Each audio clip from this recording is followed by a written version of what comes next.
podcast Intersection, le rendez-vous des passionnés de technologie et de leur impact sur la société d'aujourd'hui et de demain. Salut Jonathan. Salut Simon. Bienvenue à Intersection. Merci. Épisode 2. Épisode 2. Officiellement. Très excitant. Yes. On a appris de l'épisode 0, épisode 1. Ouais. Là, on est prêt pour un cool sujet, mais avant de starter, en fait, on voulait peut-être faire un petit retour sur l'épisode 1. Ben oui, absolument. Premièrement, merci à ceux évidemment qui nous suivent jusqu'à maintenant. C'est super chouette. Puis, on s'est dit que c'était intéressant là, de voir avec ce qu'on a enregistré justement sur l'épisode 1, un élément d'actualité, parce que pour vous mettre en contexte, en fond, on est le 2 juillet aujourd'hui. Et dans les médias, il y a une nouvelle qui est sortie concernant AgroPur, qui est quand même un gros joueur de l'agroalimentaire au Québec, qui a été victime, dans le fond, d'une cyberattaque, exactement. Ouais. Donc, se retrouve là au milieu de tout ça, avec des données possiblement exposées. On parle peut-être même d'un rançongiciel aussi. Donc, en jeu, mais là, pour l'instant, évidemment, ils n'ont rien dit encore. On est comme au début de ça. Mais bref, on aimerait ça que les gens d'AgroPur écoutent le podcast là, à partir de maintenant. Parce que... L'appel est lancé. Si vous connaissez quelqu'un chez AgroPur, là, je regarde la caméra 1, 2, 3, allez-y, on partager. On fait bien des blagues avec ça, mais c'est exactement pour ça qu'on en parlait, dans le sens où on le sait et on le voit, là, que c'est un enjeu qui va n'être que grandissant. Donc, il faut que les grandes entreprises qui croient justement qu'ils ont ce qu'il faut en place, vraiment révisent, voient un peu avec l'évolution de la techno aujourd'hui, est-ce qu'effectivement j'ai maximisé, puis est-ce que mon staff est au courant des risques, etc. Fait que, bref. La cellule de crise qui doit être là, ça doit pas être pour les doux, là, présentement, ce qui se passe chez eux. Là. Ben non, parce que je pense que en termes de chiffres, là, on parlait de 20 000 contacts potentiels qui pouvaient être à risque, ouais. Qui avaient été, dans le fond, une brèche. T'sais. Donc, on va en savoir plus, j'imagine, au cours des prochains jours, prochaines semaines.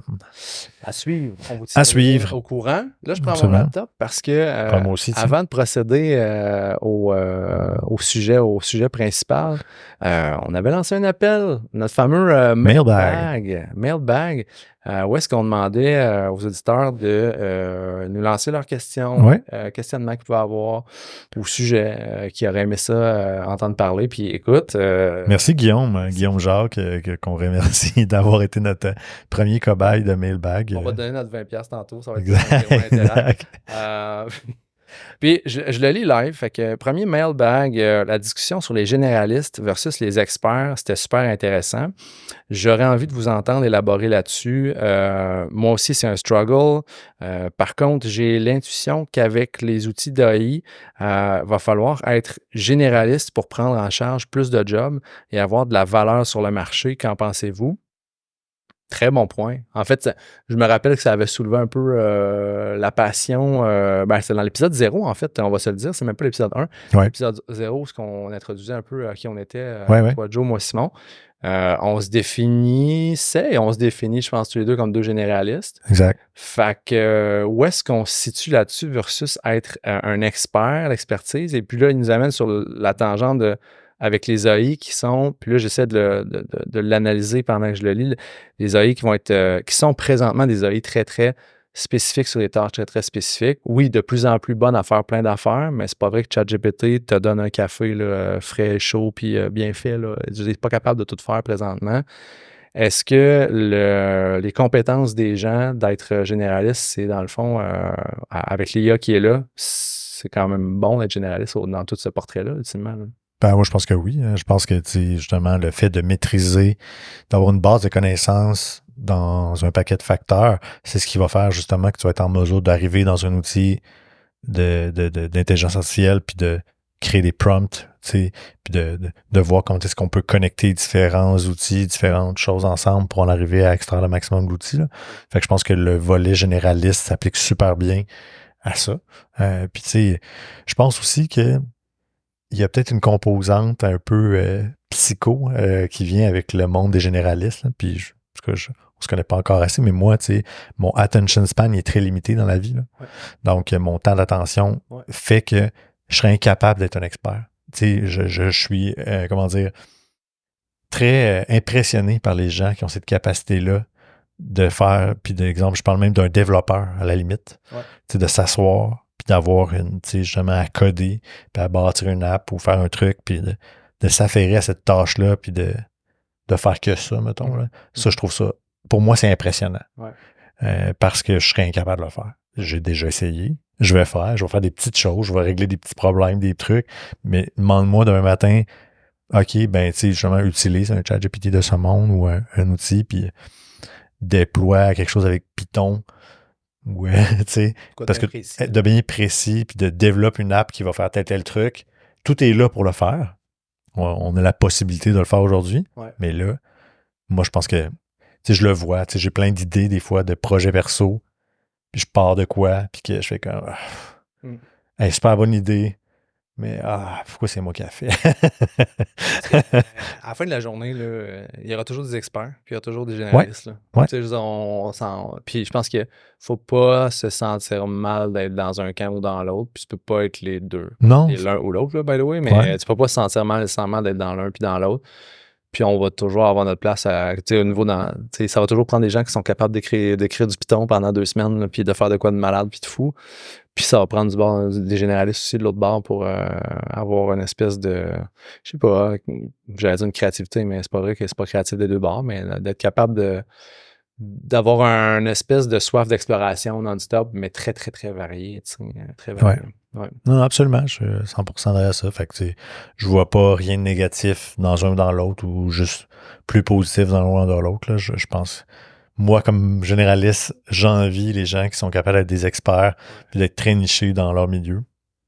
Mais en même temps, j'aime ça être un généraliste aussi parce que, comme tu le dis, l'élément exploration, curiosité, tout ça, pour moi, c'est super important. Ouais, pas capable de... Ouais, c'est ça. C'est-à-dire que je passe un mois sur une affaire. Non, il faut que je vois plein d'autres... Ou voir plein de clients, ou voir plein de domaines d'affaires différents. Moi aussi, c'est ce qui me drive énormément. Voilà. Cool. OK. Ben, Guillaume, c'était un petit bout, là, faire cher Guillaume, un petit bout par rapport à ça.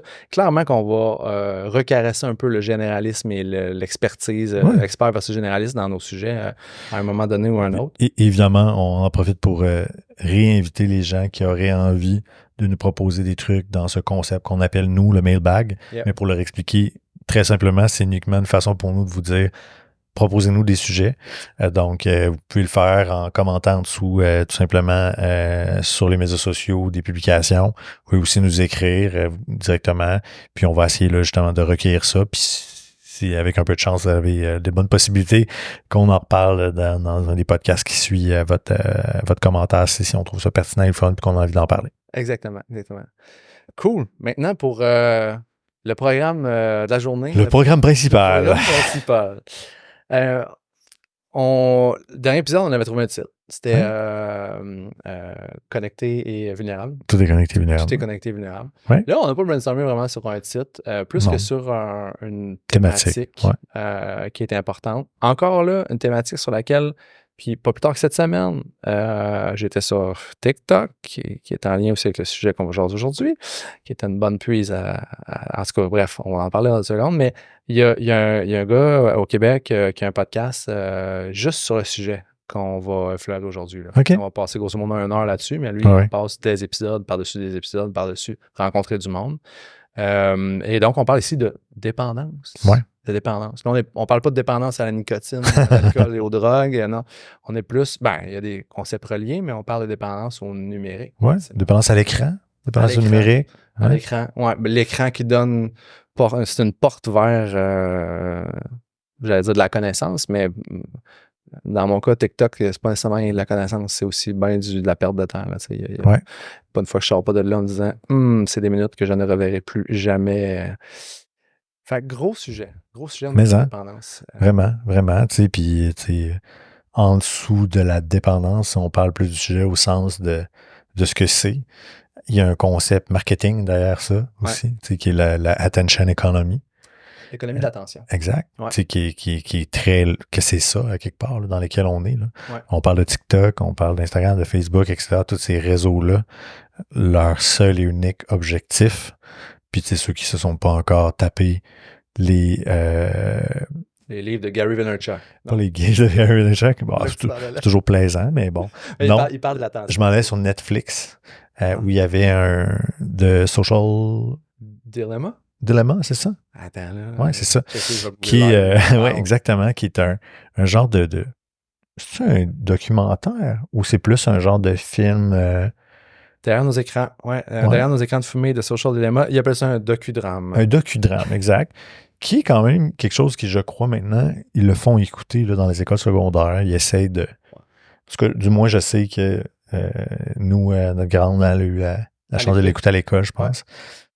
Fait que ça sensibilise un petit peu. Fait que, ils ont toujours un peu ça derrière l'idée de OK, ouais, c'est vrai, c'est quand même une machine qui est derrière, dont l'objectif, c'est de faire en sorte que je consomme des contenus parce que quelque part, il y a tout un modèle où il y a des gens qui font de l'argent là-dedans. Absolument. Fait que clairement, c'est un enjeu. Là, puis on pourra en parler peut-être plus tard aussi, là, même si c'est rendu un enjeu politique. Là. Fait que, c'est intéressant. Mais je pense qu'à la toute base un peu de ça, là, c'est un gros défi. Puis j'aurais le goût de te partir sur... Mettons qu'on compare la génération aujourd'hui, puis peut-être cette dépendance à l'écran-là. J'aimerais ça essayer de voir, est-ce qu'il y a un équivalent dans notre temps? Oui. Tu sais, on était des... Tu sais, la console a pris quand même une certaine part... Nintendo 64. Ouais, de cette attention-là. Il y a eu l'ordinateur en soi. Ouais. Tu sais, le bon vieil ordinateur, l'écran cathodique. Tu sais, c'est un peu l'arrivée du web, Internet et tout. Mais tu sais, est-ce qu'il existait quelque chose de analogique hors que d'aller jouer dehors?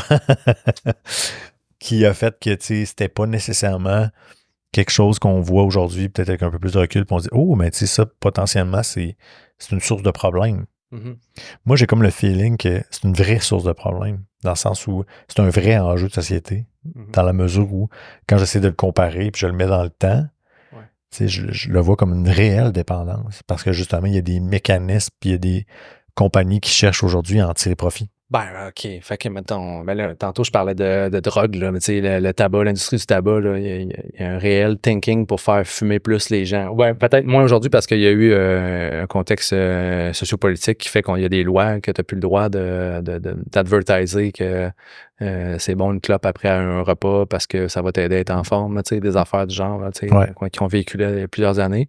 Fait que c'est réglementé. En fait, moi, j'irais même d'une autre question. Toi, es-tu dépendant des technos? Moins, je pense. Ouais. Tu sais, je suis pas non dépendant, dans le sens où, des fois, évidemment, c'est sûr, ma blonde va me dire, lâche ton maudit téléphone, puis c'est pas maudit qu'elle dit, là, elle dit autre chose. Mais, bref, tu sais, je crois que je suis moins pire que je l'ai déjà été. Ouais. Moi, TikTok sur mon téléphone, c'est non. Ouais. Moi, j'ai décidé. Oui. T'as essayé? Oui, oui. J'ai même un compte plus relié à mon hobby de carte de hockey. Ouais. Tu sais, puis honnêtement, je pense pas nécessairement aller le voir. Ouais. Par contre, j'ai des gens dans mon entourage, comme des ados, mais à la limite, ma blonde un petit peu, je pense qu'elle, mais pas tant. Mais je le vois beaucoup sur les plus jeunes. C'est comme je disais à la blague, étant donné que je me nourris bien, je suis passé faire un petit tour au McDonald's avant de venir enregistrer, puis je me suis permis une petite étude sociologique. Tu l'as dit au monde autour de toi? Non, pas du tout. Je me suis assis là en me disant, je m'en viens jaser aujourd'hui de dépendance aux écrans. Je vais commencer par mettre mon propre écran sur la table pour pas être tenté moi-même de meubler mon temps seul en train de manger. Ouais. Parce qu'on ne prend plus le temps de manger. À cette heure, on mange et on regarde l'écran puis on consomme. On consomme quasiment plus d'écran que ce qu'on mange. Il y a plus d'écran devant toi des fois aussi. Là. Ouais. Tu sais, t'as la télé ouverte, t'as le laptop, t'as le cellulaire. Et je regardais, il y avait quand même plusieurs jeunes, je dirais, en bas âge, style ado, même des plus jeunes. Puis il y a des gens plus âgés aussi. Ouais. Et je te dirais, 95% des gens autour de moi étaient sur leur téléphone. Puis il y avait des jeunes, mettons, qui étaient là, qui attendaient d'autres personnes. Puis c'était en train de se prendre justement un petit snap ou une photo ou quelque chose, qui se mettait un peu en contexte. Fait que je regardais ça, puis je me dis, c'est quand même particulier. Ouais. Qu'on soit obligé de sentir la nécessité de meubler les temps blancs ou les temps autres par cette connexion-là. C'est là que je m'en allais, moi. C'est qu'on est rendu avec une peur viscérale de l'ennui. On peut pas... On ne cultive plus l'ennui. Non. Tu sais, même, mettons, mes enfants là, sont jeunes, 4 pis 7, là, puis on essaie de cultiver l'ennui avec eux, là, tu sais. Ouais. Dès qu'il y a de l'ennui, c'est soit j'ai faim ou je veux écouter la télé ou je veux ma tablette, tu sais. Ouais. Mais tu peux-tu juste comme let's get bored, là, tu sais, va jouer avec tes jouets, là, va jouer dehors, tu sais, puis revenir à la source. Mais là, c'est rendu que c'est pas juste les enfants, c'est beaucoup de niveau beaucoup de générations, là, pas juste les enfants, mais les plus vieux aussi, que l'ennui en tant que tel, c'est plus quelque chose qu'on cultive, là, nécessairement. Là. Non, littéralement. Puis, tu sais, je veux dire, j'ai des gens dans mon entourage qui sont vraiment plus âgés, on parle au-dessus de 60, Ouais. qui, eux, l'utilisent aussi. Donc, vont être sur TikTok, vont utiliser ces plateformes-là pour briser l'isolement. Ouais. Un autre game. Là. Ouais. Donc là, tu fais, bon, OK, là, il y a quelque chose d'intéressant parce qu'on pense tous aux personnes âgées, justement, qui sont peut-être en situation où ils n'ont pas nécessairement de famille proche, ils n'ont pas nécessairement de gens proches, qui ont la chance de peut-être avoir un peu de tech avec eux, puis qui vont comme se divertir avec ça, rester un peu plus peut-être en contact avec des gens de leur réseau. Fait que là, il y a un côté intéressant à ça. Mais c'est ça qui est dur, là. Tu sais, t'es comme... Moi, tu vois, ma fille, elle a 9 ans. Puis, ça fait au moins 1 an qu'elle me demande, « Papa, est-ce que je peux avoir Messenger Kids? » Parce que dans le fond, tous ses amis autour d'elle ont Messenger Kids, qui est une Messenger Kids, pour ceux qui ne savent pas, qui est une version gérée, un genre de contrôle parental de Messenger, qui permet aux parents de déterminer évidemment qui vont être les amis, de mettre certains triggers pour éviter que s'il y a des photos, des mots clés qui sont mis ou quoi que ce soit. C'est toi qui choisis les mots? Ouais, tu peux paramétrer certains trucs. Donc ça, c'est intéressant, mais ça fait 1 an qu'elle m'en parle, puis j'hésitais, puis j'ai dit, écoute, on attend la fin de l'année scolaire, puis à la fin de l'année scolaire, ce sera l'été, donc les vacances, le camp, tout ça, fait que on peut te permettre de jouer avec ça. Puis quand même, très rapidement, j'ai vu, pour un, c'est sûr qu'il y a un effet d'excitement parce qu'elle le voulait depuis longtemps, mais naturellement, la tablette est devenue comme le centre d'intérêt de « Ah, ben j'ai rien à faire », au point où je vais aller me cacher dans ma chambre, fermer la porte pour pas me faire entendre parce que je vais écouter des vidéos YouTube. Puis il faut que tu gères ça. Fait que comme parent, tu peux juste pas dire « Ah, je vais t'enlever la tablette et tout ça ». Puis si tu fais juste dire ça, tu es juste dans une optique où tu veux priver d'eux, alors qu'il faut que tu enseignes. Il faut que tu dises, bon, là, est-ce que tu es conscient ou consciente que l'utilisation que tu en fais est peut-être un peu trop grande? D'amener la réflexion. Là, je pense que ça, c'est l'enjeu. Pas l'enjeu, mais c'est l'élément numéro 1 en ce qui me concerne. Puis, même je te ramène parce que tu vas voir, plus on va se côtoyer dans le podcast, plus quand il y a une parenthèse qui n'a pas été fermée, je la ramène. Ouais, ferme-la. Ta question initiale, c'était aussi, nous, dans les générations plus vieilles, hashtag Game Boy, hashtag Atari, whatever, tu sais. Est-ce qu'on avait des dépendances à des écrans, à de la tech? Puis j'ai le goût de te dire, ben écoute, moi, je suis génération Game Boy, là, à l'âge de 7 ans, c'était le Game Boy qui sortait, puis c'est ça que j'avais, le Nintendo, bref, le 85, tout ça. Mais est-ce c'est pas le même, c'est des écrans, mais c'est pas en même profondeur de ce que je vais rechercher, là. Du jeu, c'est une chose, des consoles, c'est une chose, mais tu sais, il y avait pas... on n'était pas à 18 sur un game chat en train de se gonner puis d'envoyer chez nos mères là, sur le chat. Là. C'est pas la même affaire. J'étais comme sur mon Game Boy puis that's it, là, tu sais. Mais en même temps aussi, en contrepartie, il y a tout le facteur mobilité qui était comme nouveau avec le Game Boy, mettons. Qu'aujourd'hui, ben, finalement, moi, à la maison, j'avais un gros ordinateur, là, une tour avec un écran cathodique. Mais je pouvais pas le traîner. Fait que, tu sais, dans l'optique où si j'avais été dans cette génération qui est celle que je vois aujourd'hui, puis que j'avais eu accès peut-être à un ordinateur ou un appareil technologique super intéressant, et mobile, connecté, mobile, facile, accessible, ben possiblement aussi que j'aurais peut-être eu le même genre d'addiction, là, quelque part le même genre de réflexe de dire, ben, hey, je veux passer, meubler le plus de mon temps possible là-dessus parce que c'est cool, tu sais. Fait ultimement, puis là, on n'est pas des prophètes de la vérité ou pas, là, mais... Non. Peu importe la génération. Non. Peu importe la génération, il y a une possibilité de problème, de problématique, de dépendance avec ce qui est présenté à nous comme technologie, ultimement. Là, j'ai l'impression. Là, ouais, puis tu sais, je pense que autant quand moi j'étais jeune, à quelque part, mes figures d'autorité à un moment donné étaient en mesure de mettre un stop. Dire, OK, ben là, je pense que t'en as fait assez. qu'il faut absolument, quand même le faire un peu aussi de nos côtés. Là, Ouais. Puis là, on parle beaucoup, on focus sur les enfants, mais sur les jeunes. Mais clairement, on peut parler d'autres clientèles. On peut parler de la clientèle professionnelle aussi. Là, des gens de notre âge, à la limite, là, des adultes qui, eux, justement, en arrivent à avoir des défis ou, justement, peut-être utiliser certaines applications ou des contrôles de temps d'écran ou des trucs comme ça. Ce qui m'amène à... Puis je remets un peu notre micro hors du jour qu'on s'était donné, le concept de désintox. Ouais. Là, ça fait fixe de drogue, mais ultimement, c'est fixe de dépendance. On va le voir comme ça. Le concept de désintox. Moi, je sais que personnellement, là, 2-3 fois par année, même plus que ça, de plus en plus, aller me garrocher dans le bois, pas de Wi-Fi, rien, pas de cellulaire qui rentre, c'est l'affaire qui me fait le plus de bien au monde. C'est une des choses qui correspond à une certaine désintox-ish, mais il y a moyen aussi de se couper de ces technologies ou de réguler un peu plus notre consommation de façon consciente pendant nos semaines standards. C'est pas vrai que tu es obligé d'aller t'exiler dans le bois ou un endroit où il n'y a pas de réseau pour travailler un peu cette espèce de dépendance-là ou cette forte présence-là. J'écrivais à shout-out à Martin Boivin de Québec numérique, bref. Je vais dire Feu Québec numérique. On peut dire Feu Québec numérique, effectivement. On pourra en parler plus tard. Oui, exactement. Puis, ça m'avait frappé parce que Martin m'avait montré, on parlait justement de la gestion avec nos enfants, puis oui. Puis lui-même, puis moi-même, je pense qu'il va falloir que je l'installe son truc. Ça s'appelle, il a installé sur son cellulaire une application qui s'appelle OneSec App, donc one-sec.app, qui est carrément... 1 second, en voulant dire une minute.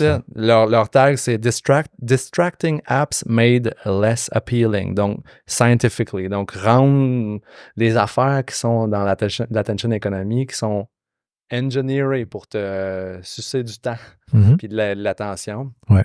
Ben, mettre une couche par-dessus ça, puis dire, bon, ben moi, je vais paramétrer ça, puis on va être dans le bien-être numérique, qui est d'ailleurs un concept que pas assez de gens paramétrisent sur leur cellulaire. Absolument, les outils sont là. Apple, Google, tous ces joueurs-là, allez dans les paramètres, les chums, quand vous recevez un nouveau cellulaire, moi, j'ai un nouveau cellulaire dans les mains, je passe 4 heures juste dans les paramètres à juste comme tout setter ça sur le sens du monde. Et il y a, depuis 4-5 ans peut-être, une section bien-être numérique, parce que les grands de ce monde-là ont compris que, au même titre que, ben là, je vais aller faire de quoi de douteux, mais au même titre que les compagnies de nicotine puis de cigarettes ont comme pas le choix de donner le truc qui rend la dépendance, mais aussi de se réguler en donnant aussi des outils pour contrecarrer la dépendance de ça.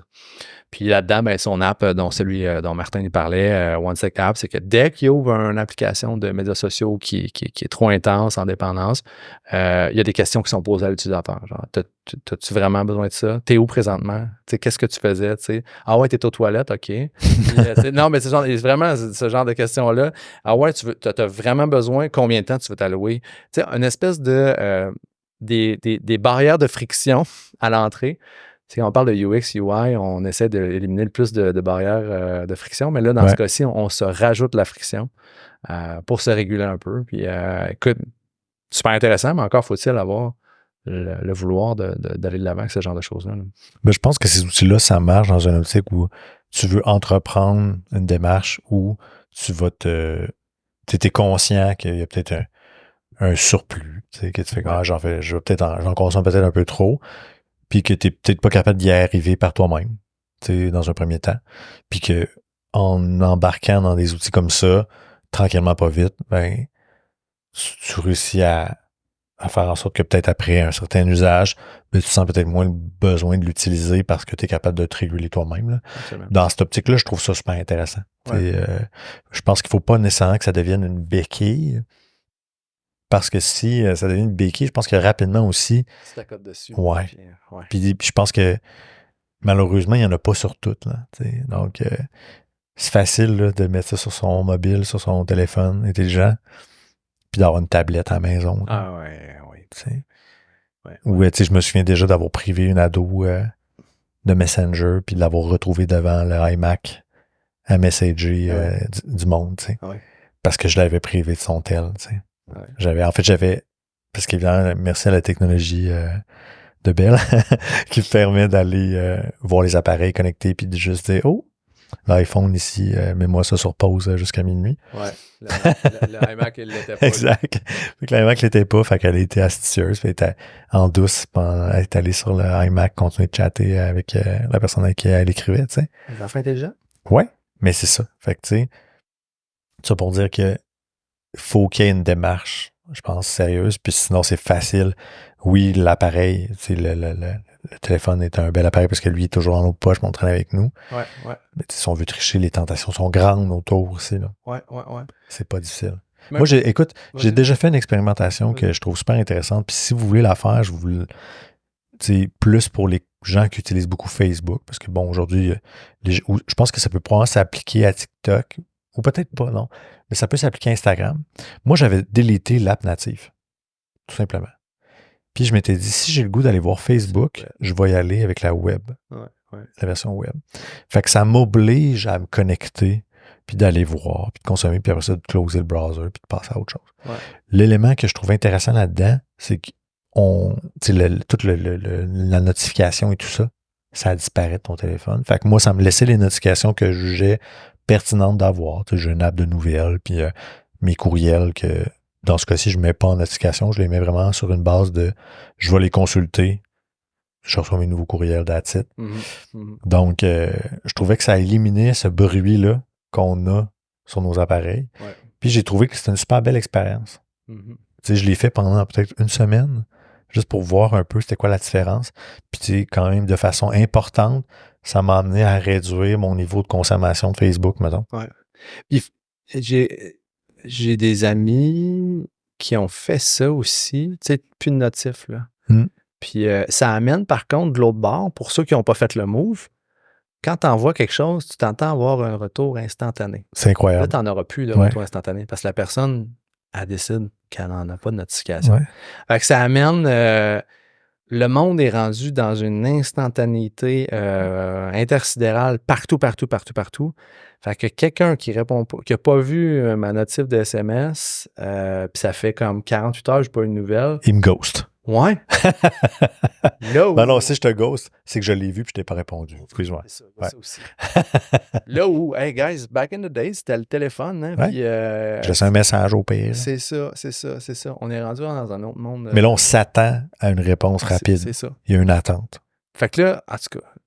Puis là, est-ce qu'on parle de la marge qui essaie de contrer cette dépendance-là, qui va se mettre des outils pour se freiner? Je pense que c'est utopique de dire que tout le monde... Au McDo, là, 95% des gens là, étaient sur le sel. Là. Malheureusement, je pense pas qu'il y en a un fort pourcentage qui va se mettre ce genre d'app-là. Là. Fait que où la balance là-dedans? Ben pour la même raison que le gouvernement est obligé de forcer, dans le fond, les cigarettiers d'inscrire les trucs sur les paquets, sur les cigarettes. Là, ouais. Fait que est-ce qu'il faut aller absolument vers ça? Donc tu amènes un point super intéressant, c'est que si le monde ne sont pas capables de se réguler à la face là, sur le cellulaire, va-tu falloir que le gouvernement s'ingère là-dedans pour réguler un peu ce qui se fait, le temps d'écran, l'âge minimal à laquelle tu peux aller accéder.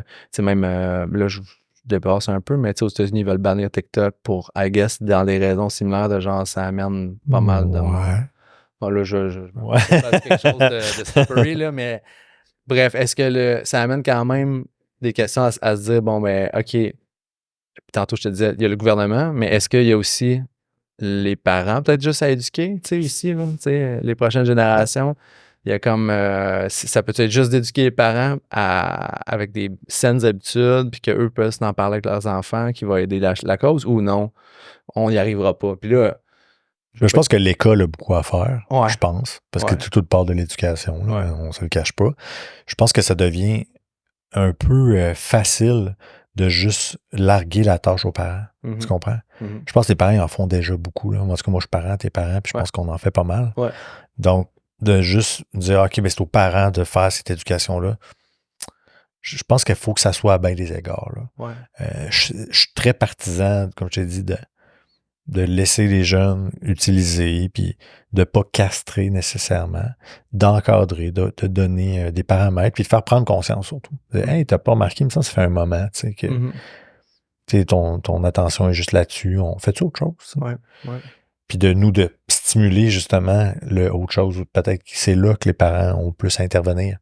De pas juste dire, hey, fais donc autre chose, mais plus de, hey, on va faire autre chose. C'est d'être l'agent de transfert d'activité, là, en disant, OK, ben, viens-t'en, on va faire un bricolage ou on va faire autre chose. Ça se porte moins qu'un ado, faire un bricolage. Mais en tout cas, la mienne en fait, celle qui est à la maison fait moins de bricolage. Ouais. Mais c'est ça. Je pense que, tu sais, il y a ça. Je pense que c'est peut-être plus ce côté-là chez les parents qui va être important, c'est de démontrer l'exemple, puis de ouvrir, puis de s'impliquer sur qu'est-ce qu'on peut faire d'autre. Là. Ouais, être conscient de sa propre utilisation, puis du reflet que ça peut avoir sur le jeu des enfants. Puis nos parents, c'était pas compliqué. Là. C'était va jouer dehors. Ouais. On allait jouer dehors, on allait cogner à la porte de nos amis, on voyait du monde déjà dehors. Mais là, on est dans un contexte social où les gens sont pas dehors. En tout cas, sont moins dehors. Ouais. Fait que les jeunes sont plus justement dans ce contexte-là. Fait que il y a le côté en même temps un peu tu veux pas que ton enfant soit un peu à part parce que tous les enfants sont dessus aussi. Fait que tout le monde a une tablette, fait que toi aussi tu vas avoir une tablette. Fait que ça revient un peu à tout ce que tu es en train d'amener, là, à savoir que est-ce qu'il faut aller vers un encadrement plus législatif, plus sérieux par rapport à ça? C'est des questions extrêmement sensibles. Puis bon, être au gouvernement, est-ce que tu fais juste ça, être dans des questions extrêmement sensibles parce que ça touche toute la masse de population. Fait qu'il faut. Ce que tu prends comme projet de loi, ce qui passe, ça a une incidence majeure sur la population. Là. Fait que c'est. En fait, je me questionne. Je pense que c'est toi qui me parlais. Je pense que c'est en Asie. Ouais. Je pense qu'il y a des lois déjà existantes. Ouais. Donc, eux, c'est comme. T'as pas le droit, je crois. Je pense que c'est genre en Chine, il faudrait que je la ressorte. Là, puis, mais c'est sûr que la Chine, c'est pas le meilleur exemple. Ouais. Mais non, mais ils sont quand même. Ils veulent formater leurs petits-enfants, là, c'est le sens du monde, selon ce qui se passe là-bas, tu sais, mais quand même, je veux dire, ils ont mis des. Mais c'est peut-être hors la Chine quand même, mais je pense que la Chine aussi, il y a des âges super stricts, puis il y a pas de médias sociaux avant tel âge, puis c'est super. C'est extrêmement régi, là. Peut-être même un peu trop, là, mais... Mais tu sais, si j'ai pas peur que François Legault vienne me taper ses doigts, tu comprends? C'est pas comme là-bas, maintenant. Non, c'est ça, exactement. Ou Justin Trudeau, tu sais, je pense pas. Mais ça reste que c'est bien. Je pense que nos instances gouvernementales s'y intéressent. C'est sûr que je pense que c'est négatif pour eux parce que c'est clairement pas populaire.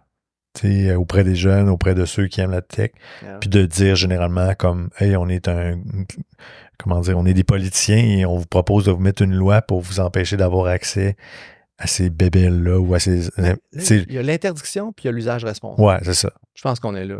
Parce qu'ultimement, tu pourras jamais interdire ça comme tu pourras jamais interdire la cigarette. Exact. Mais tu vas avoir en forcer ou en favoriser grandement un usage responsable. Puis tu sais... C'est peut-être là la direction là, qui est importante à faire. Puis ultimement, là, tu sais, je vais t'empêcher d'aller écouter certains nombres d'heures sur Netflix? Ou de consommer de la télé? Parce que la télé, c'est un écran. Je veux dire, c'est l'ancêtre de bien des choses. Fait que tu traces où la limite? Là, c'est juste le mobile, parce que le mobile, il y a le monde des apps, des médias sociaux, mais les apps, t'en as sur la télé maintenant, aujourd'hui, à travers des Netflix de ce monde, des Crave, etc. Fait que tu as un potentiel. Encore une fois, tu as ces mécanismes-là. Là.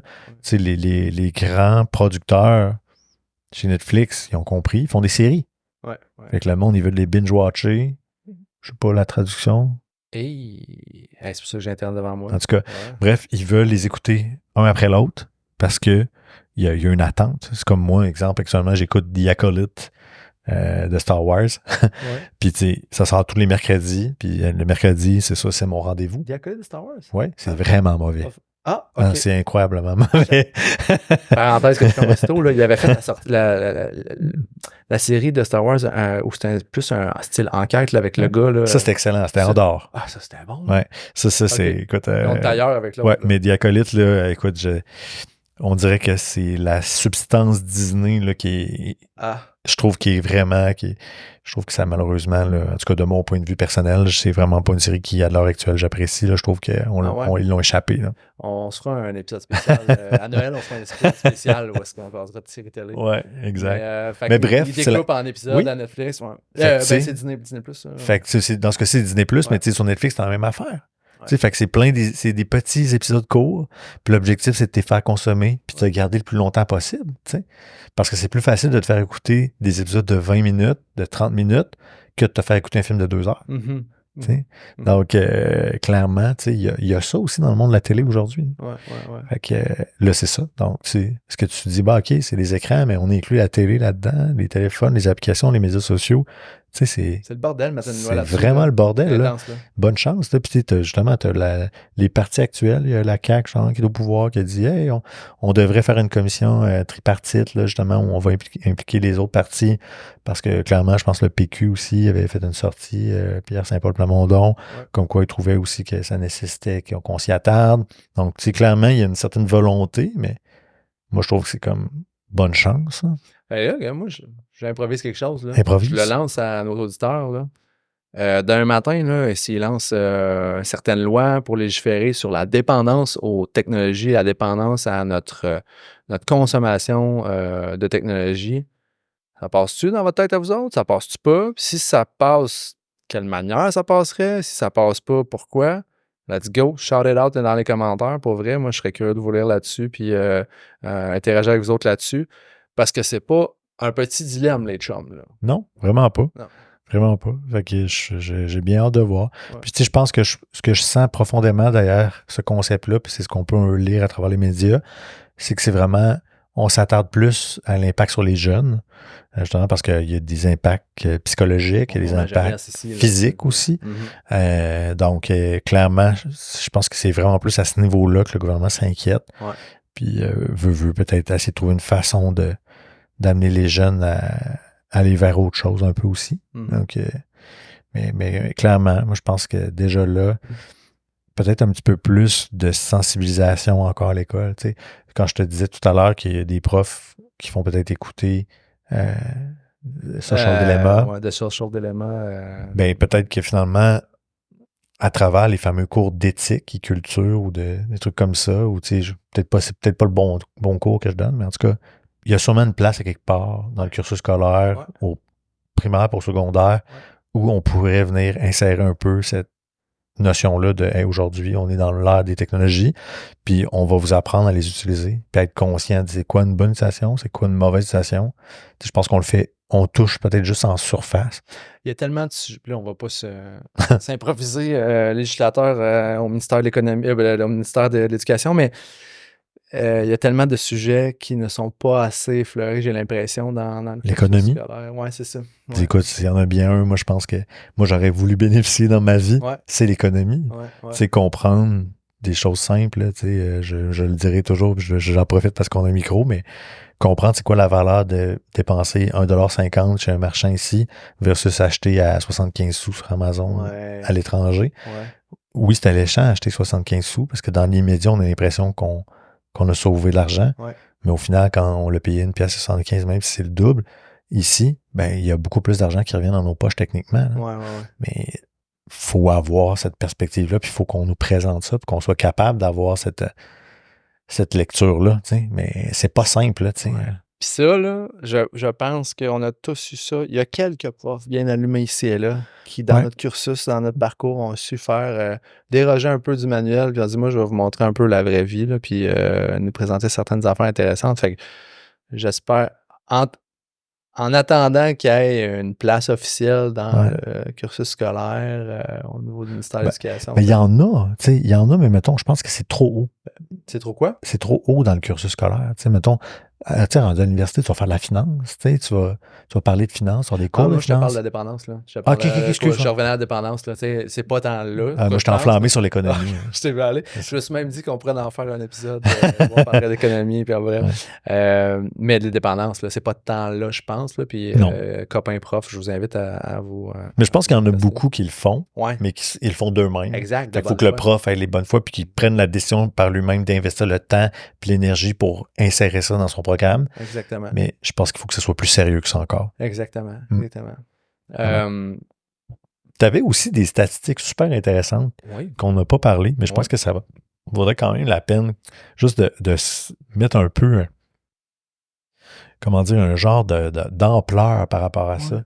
C'est quoi, là, quand on parle de dépendance en général, ça ressemble à quoi? Écoute, ce que j'ai là, usage et dépendance au smartphone, au téléphone intelligent, environ 47% des Américains admettent être dépendants de leur smartphone, au téléphone intelligent. 50% se sentent anxieux lorsque la batterie de leur téléphone descend en dessous des 20%. Assurément. Puis c'est vrai, là. Un peu, là. J'ai comme, attends, là, la branche, là, je t'avais, là. Hey, on capote pas. Exact. C'est beaucoup focusé aux États-Unis, mais quand même, tu sais, les utilisateurs de téléphones intelligents aux États-Unis consultent leur téléphone en moyenne 344 fois par jour et 71% d'entre eux le font dans les 10 minutes après le réveil. Je suis coupable. Same here. 10 minutes même, je trouve que c'est loose. Moi, j'ai vraiment une très mauvaise habitude.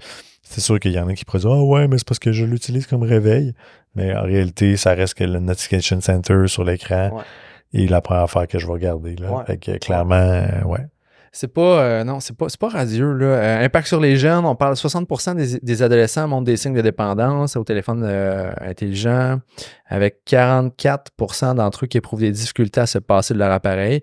Ça, c'est une autre affaire. Là. On parlait de dépendance au tech, mais le cellulaire en tant que tel, il y a toutes les techs. Là, la machine, Mais la machine qui est là, le téléphone intelligent, moi ou jamais, pète pas le gear.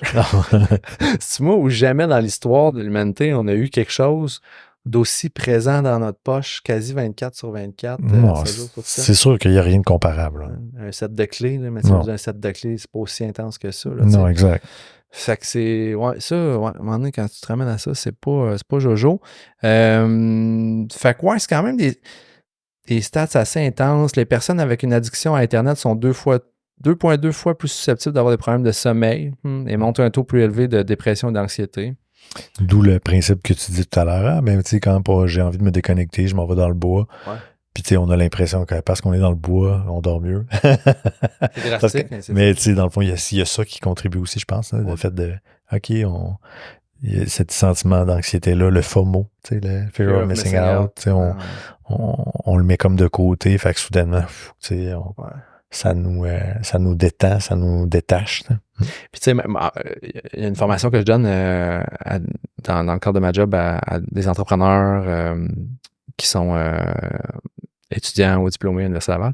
Puis c'est sur l'intelligence artificielle. Puis une des choses que je parle, c'est j'ai perdu mon idée. C'est au niveau de la dépendance, au niveau de. Ça me reviendra. Pas grave. Écoute, je lisais une statistique justement qui m'intéressait particulièrement. Je l'ai trouvé. Vas-y. OK, regarde ton affaire. Moi, depuis que ChatGPT est sorti, tu sais, avant la tech, j'aime ça. Là, puis me nourrir de la tech, tout ça, puis triper sur la tech, puis être à jour. Mais depuis que ChatGPT, puis l'IA, vitesse, c'est une des premières fois que j'ai un peu le vertige dans cette tâche qu'est de me tenir à jour. Là. Bref, fait que tout va plus vite, fear of missing out, la volonté de toujours avoir ça dans les poches, la volonté de toujours regarder. Bref, il y a ça. Oui. J'étais impressionné, justement, en moyenne, les utilisateurs passent plus de 3 ans de leur vie sur les réseaux sociaux. Ouais, là, ça, ouais. Tu sais, quand tu dis, attends une minute, c'est la chose qu'on a le plus précieuse dans la vie, c'est ça, c'est le temps, inévitablement, parce qu'on sait tous qu'on a une fin. Donc, tu sais, OK, mais là, on a, tu sais, techniquement, à la fin de ta vie, tu cumules ça, tu as 3 ans que tu as utilisé, que tu as mis là-dessus. Mais là, ça, c'est une autre affaire, là, parce que si tu regardes dans le... On parle de réseaux sociaux. Oui, c'est ça. Ben, là, comme mettons que tu prends les réseaux sociaux, si tu regardes à l'échelle, tu remontes là, 4 millions de pieds dans les airs, puis tu regardes l'humanité, là. On est même pas un grain de riz, là. L'ère médias sociaux, c'est même pas un grain de riz sur tout ce qui s'est passé. Ah, c'est sûr. C'est sûr. Fait que, est-ce que, pas notre habitude, ça pourrait changer. Il y a peut-être il va y avoir un wake-up call at some point. Peut-être pas tout de suite, peut-être en 2075, peut-être en 2100, où est-ce que là, il va y avoir tellement eu de mauvais qui va être ressorti de ça que les gens vont revenir à l'âge de pierre. J'exagère. Mais je pense que ça se passe déjà. Ouais. Moi, je pense que, tu sais, on a atteint le plateau, puis on est dans la lente dégression de plusieurs médias sociaux. Tu sais, Twitter a mangé, X a mangé une claque incroyable. Ouais. Facebook, et tu sais, les générations derrière nous s'en contrebalance. Ils sont là juste pour suivre leurs parents. Gentil, ouais. Désolé, grand-maman, mais exact. Là, il n'y a plus grand-chose qui se passe là. Fait que, tu sais, je pense que, en tout cas, ceux-là sont en grande décroissance. Surtout, by the way, depuis qu'il n'y a plus de nouvelles sur Facebook. Je vais te dire, là, moi, le jour qu'il n'y a plus de nouvelles sur Facebook, j'ai réalisé que Facebook, j'allais là plus pour savoir ce qui se passait au niveau des nouvelles. Exact. Puis ça s'est migré, malheureusement, tristement. TikTok est une source de nouvelles maintenant pour moi. Oui. Ah ouais, big time. Moi, tu vois, dans mon cas très personnel, LinkedIn a pris plus d'intérêt. Ouais. Parce que c'est plus professionnel, tout ça. Puis j'avais tendance des fois à mélanger des fois certains posts qui étaient plus professionnels sur mon LinkedIn. À l'inverse, je faisais pas de personnel. Ouais. Fait que je fais moins de personnel. Ouais. J'utilise plus Facebook, plus de façon très casual, de façon plus amicale, funny. Ouais. Mais ouais. Là où LinkedIn est plus professionnel. Là. Ouais. Ce qui m'amène à... Je reviens un peu à l'appareil en tant que tel. Ben oui. Une des affaires qui m'a amené à dire que le sujet qu'on traite aujourd'hui, ben oui, l'indépendance, est importante, c'est quand j'ai vu le retour en force des dumb phones. Ouais. Qui est un téléphone non intelligent. Téléphone niaiseux, un téléphone non intelligent. On a tous déjà eu un flip. Ouais. Mais là, il y a une marge là-dedans aussi. Oui. Parce que c'est pas le... Avant que le téléphone soit intelligent, avant le premier iPhone en 2006, où là, on met ça, mais c'était les BlackBerry et tout ça, il y a eu un ère où moi, j'ai eu un cellulaire, un flip phone, t'en as sûrement eu aussi, où est-ce que, bon, c'était ni plus ni moins que appel, puis petit message texte, mais attache ta tuque à écrire un mot avec ça, parce que c'était les aucun touches, intérêt, ouais. Ou très peu d'intérêt. Puis là, il y a comme une montée en force de fabricants de cellulaires, souvent des fabricants jeunes startups, c'est pas nécessairement les gros fabricants là, présentement, ou du moins j'en ai pas vu. Là. C'est plus des fabricants un peu indie, mais qui a une grosse montée en force de eux autres vont faire un cellulaire, un dumb phone, qui est un cellulaire de base. Visuellement, il va être extrêmement beau, extrêmement minimaliste dans son approche, relativement durable. Souvent avec un écran qui n'est pas flashy, là, ils vont mettre une espèce de e-ink display. Là, donc, ils vont mettre un peu comme les liseuses Amazon et tout ça. Là, où est-ce que l'écran est un peu, essaie de simuler le papier. Là. Donc, c'est pas ça nécessairement, mais ça y ressemble pour pas fatiguer l'œil. Et puis, ces cellulaires-là, tout ce qu'ils ont, c'est que tu es capable d'appeler des messages textes, certaines applications, genre, mettons, peut-être YouTube, mettons, mais des applications très, très de base, mais il n'y a pas de médias sociaux qui rentrent là-dedans. Il n'y a pas de App Store. Donc, ça limite excessivement le reach et la portée de ce que cet appareil-là peut faire. Je fais un petit shout-out à Émile, Émile dont je ne me rappelle plus du nom de famille, mais qui est à la tête du podcast Distorsion. Ouais. Un autre podcast super pertinent au Québec. Émile, qui habitait Québec pendant un bout, puis on s'est côtoyés dans une job qu'on a eu ensemble. Émile, à la tête de ça, sur TikTok, présentait un peu son excitation à l'arrivée et au test du dumb phone qu'il a testé, qui était le Light Phone, si je me souviens bien. OK. Super. Moi, je suis tombé là-dessus. Cette espèce de amour au vintage, retour aux sources, de désintox. La manière dont lui, il l'abordait, je trouvais ça super intéressant, c'est je jette pas mon cellulaire, là. Je jette pas mon téléphone intelligent. Je le garde, mais il y a des moments où lui, il s'en va dans le tiroir, puis il est à off. Puis mon autre, qui est sur la même ligne de téléphone, il fonctionne, mais je peux pas aller faire toutes les autres affaires. J'ai pas de distraction nécessairement autour de ça. Fait que cette montée en flèche-là d'appareils plus minimalistes, avec des usages un peu plus uniques, je trouve ça vraiment, vraiment, vraiment intéressant. Oui, non, c'est sûr. Je trouve ça intéressant. C'est sûr que moi, je suis encore plus partisan de réussir à te contrôler toi-même. Ouais. mais je suis conscient que c'est pas nécessairement tout le monde qui peut y arriver. Ouais. Tu peux être dans un contexte où tu es PDG d'une entreprise, tu as de la pression, tu as des gens qui sont derrière toi, qui fait que tu es sollicité à fond, peu importe quand, que justement, ta seule porte de sortie, probablement pour t'en sortir, pour y arriver, ça va être d'avoir un appareil comme ça, pour dire, OK, là, je veux un peu de temps. Puis si c'est vraiment important, mais ils vont m'appeler. That's it. Puis je vais régler le problème, ça finit là. That's it. Alors que là, tu as toujours tu le sais, là, que tu es branché constamment. Là. Fait que, tu sais, oui, je pense que c'est intéressant. Puis je pense que beaucoup de gens dans le monde des affaires vont s'y intéresser en premier. Tu sais, déjà autour de moi, je parlais avec Simon l'Italien tout à l'heure de chez Cabane. Salut. Je parlais par rapport à un autre appareil qui va m'amener à la suite, mais de ce qu'on discute là, mais il disait justement, lui, s'y intéressait. Là. Il savait c'était quoi, puis regardait un certain modèle spécifique, puis attendait que certains paramètres puissent faire en sorte qu'ils soient en mesure de l'acquérir ici, puis qu'ils répondent aux spécificités qu'ils recherchent. Donc, tu vois que déjà, il y a à notre échelle ici, dans notre monde du Québec, il y a déjà des gens qui s'intéressent, ce qui veut dire que peut-être dans 4 ans, dans 2 ans, déjà, on va pouvoir en voir un petit peu plus que ce qu'on en voit actuellement. Ouais.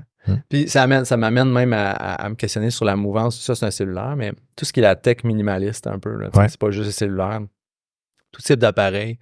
Dégraisser un peu les appareils qu'on a. Je sais pas, on parlait de télé tantôt, là, que la télé, c'est pas une télé, c'est une grosse tablette. C'est un App Store. C'est un App Store comme hey, LG. Là. C'est pas vrai que je veux un App Store dans mon LG, là, puis je veux juste écouter la télé, s'il te plaît, puis Netflix, là, that's it, là. Ce retour aux sources, ça va devenir, je pense, de plus en plus attirant, appealing pour la clientèle d'avoir quelque chose qui est épuré, minimaliste, pas compliqué, avec pas 40 millions de possibilités. Je pense que ça vaut son pesant d'or. En tout cas, moi, ça. Je pense que c'est intéressant parce que je pense que à quelque part, des fois, tu es rendu là. Pour lutter contre le truc. Ouais. C'est tellement rendu. La dépendance est tellement forte. C'est viscéral. Qu'il faut que ça soit physique. Il faut qu'il y ait quelque chose qui me bloque. Là. Ouais. Donc, je pense que ça va prendre ça pour aider peut-être des gens à réussir à passer à travers ça. Fait que sur cet angle-là, je trouve ça intéressant. Même on a parlé un peu, je pense, je sais pas si on a parlé le dernier épisode, mais le Rabbit Air One, là, qui est une espèce d'appareil minimaliste. À quoi ça sert? C'est un petit device, pas plus gros que ça. Tu le traînes, il y a une caméra, ils voient en temps réel ce qui se passe, puis tu pokes un AI, puis elle voit ce que tu vois. Puis tu pokes vocalement. Tu pokes vocalement. Exact. Oui, il y a un écran qui peut servir à certaines choses très limitées. Minimaliste, l'écran, là, tu fais pas grand-chose. Là, mais cela dit, justement, c'était avec Simon que je parlais tout à l'heure, qui a eu la chance d'en commander un, puis d'en utiliser un. Il dit, écoute, c'est d'une complète inutilité. Puis, si vous lisez les reviews, ça marche pas. Puis, tu sais, c'est correct. Dans mon point de vue, c'est correct. Ça aurait été très surprenant qu'un appareil comme ça sorte des jours 1, puis que, wow, ça soit une révolution. Tu sais, ça aurait pu arriver. Mais je pense que c'est un prototype.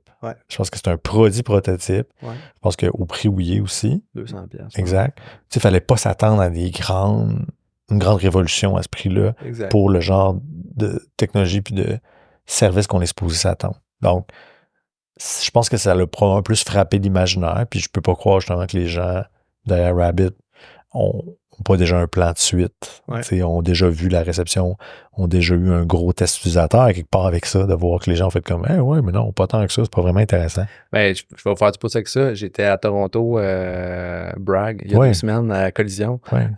Puis le fondateur était là. OK. Puis c'était malade de voir à quel point il était là dans une petite session de 20 minutes où il se faisait une entrevue. Puis l'intervieweuse, dès les premières questions, voici les faits. Vous avez genre 95% de vos reviews qui sont dégueulasses en bas de 4 sur 10. Telle affaire qui marche pas, telle affaire qui marche pas. Il n'y a aucun review qui est super positif. Comment ça se passe, Jack? Je me rappelle plus de son nom. Mais il a vraiment bien joué son truc, là. Il était comme genre, bon, on est conscient, mais dès le jour 1, on s'est retroussé les manches, puis on est juste en mode, il n'y a pas une semaine qu'on n'écoute pas la crowd, la population qui a le device. Je pense qu'ils ont 30 000 devices en ce moment, ou 30 000 ou 300 000. En tout cas, ça sera vérifié, j'irai sortir les fax. Mais il écoute les utilisateurs, puis il ajuste. Ça reste peut-être une bebelle encore. Ou sinon un très bel appareil pour chimer une table. $200 pour fumer une table, je vais trouver d'autres choses. J'ai des morceaux de bois dans mon garage. Celle-là, je l'ai dit juste pour en faire une quote. Tu sais, la R1, ça peut faire un bel appareil pour chimer une C'est table. excellent. Je trouvais ça nice. Parfait. Ça fait suite à ce que j'ai dit dans l'épisode 1 sur Tesla et WordPress. Ouais. Exactement. Ça me prenait une quote savoureuse. On l'a. Comme quoi, tout MVP est bon. Mais oui, clairement. Écoute, t'as tellement raison. Puis je pense que c'est ça qu'il devait faire. Tu sais, justement, là, dit, ben OK, oui, peut-être qu'on va prendre la boîte. Ouais. Tu sais, puis à un moment donné, on va donner un coup de wiper, puis on va voir clair dans tout ça parce qu'on va récolter les commentaires des gens. Mais ces gens-là tapent une trail. Ces gens-là, puis c'est ce qu'ils disaient, c'est que là, c'est des nouvelles, puis ça a rapport un peu avec ce qu'on dit aussi, c'est que vu la dépendance, je pense qu'il y a une demande à des trucs minimalistes. Ouais. L'AI est arrivé, est à nos portes et est là partout. L'AI en tant que tel permet maintenant de parler avec...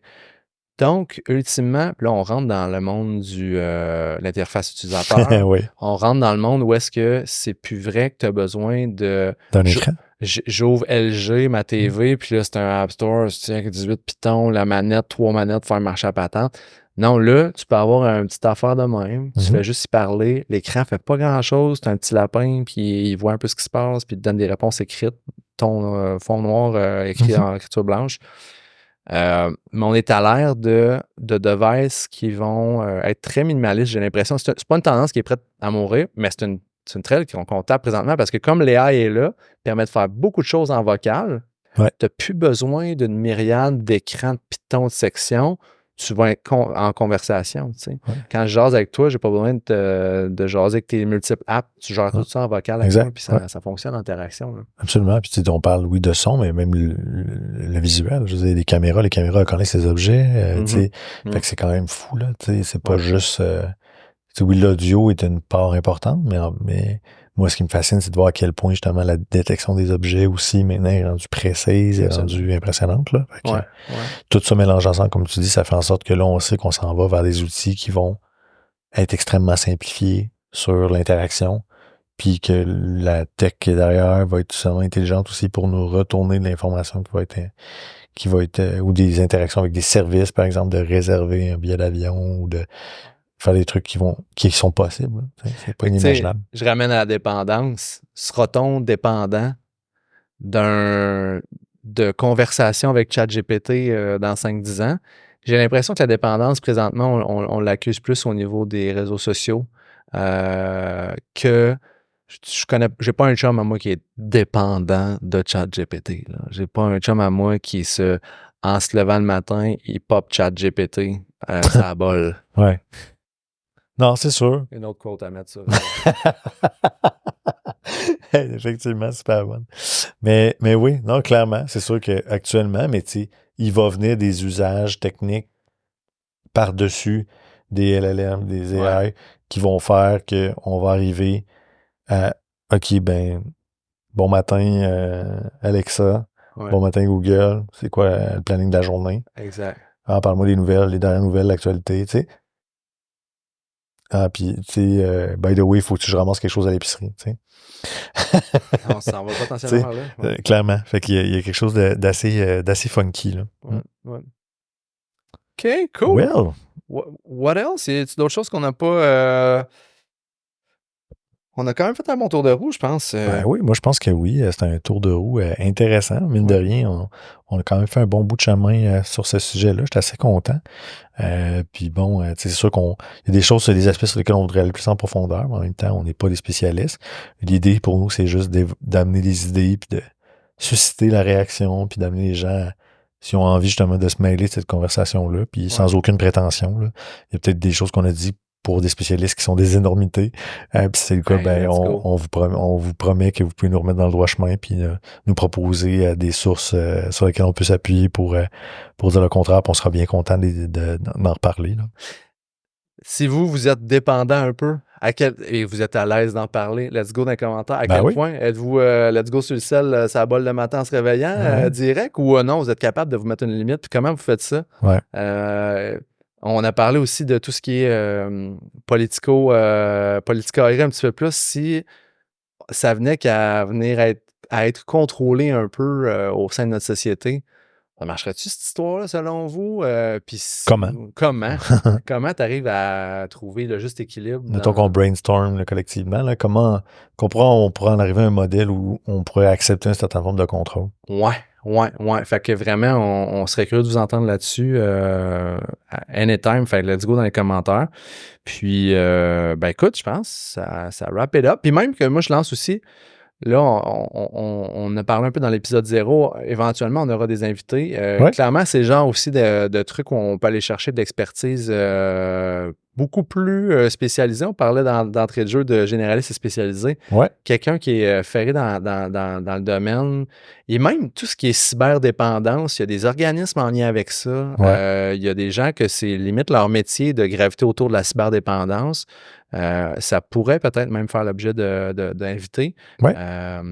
Parce que c'est un sujet qui touche la société, qui peut pas être plus dans le terme d'intersection de ce qu'on souhaite, d'être capable de parler de ces sujets-là qui vont avoir un impact, puis d'amener un peu une vision, puis d'amener les gens à être en contact avec tout ça. Là. Exact. Puis même, je vais faire ma plug Opération Enfant Soleil. On va laisser le numéro en bas. Il doit bien y avoir des organismes. Absolument. Je dis Opération Enfant Soleil, mais je veux dire... Non. On va créer des affaires en bas comme quoi si vous ou quelqu'un, vous êtes à crime, ça va pas super. Puis ben il y a des organismes pour ça qui peuvent vous aider. Fait qu'on va essayer Tel jeune. Ouais, Tel jeune, pour les jeunes le fait. Tu sais, je m'étais surpris, parenthèse, de voir que on était passé d'un système où on disait à tel jeune, dans le temps, c'était tel jeune, d'où son nom. Mais tu sais, à ce temps, tu as des systèmes de chat. C'est chat jeune. C'est chat jeune, littéralement. Donc, c'est quand même, ça existe, c'est possible. OK, cool. Ouais, voilà. On va mettre une coupe en show notes ou à l'écran. Puis si vous avez envie qu'on parte sur complètement autre chose, on vous le rappelle encore une fois, Mailbag. Toujours un grand plaisir d'avoir des suggestions sur qu'est-ce qui pourrait être nos prochains sujets. Ouais, shootez nouveaux sujets. Yes. Merci, Joe. Merci, Simon. Yes.